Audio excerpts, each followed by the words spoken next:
temperature of 71. Across the region, skies range from...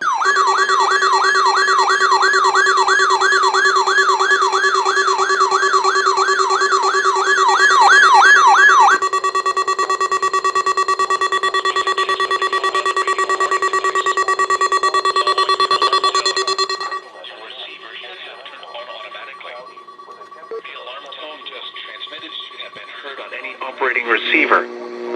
The alarm tone will be used to alert you in times of threatening weather and will be followed by a watch, warning, or emergency message.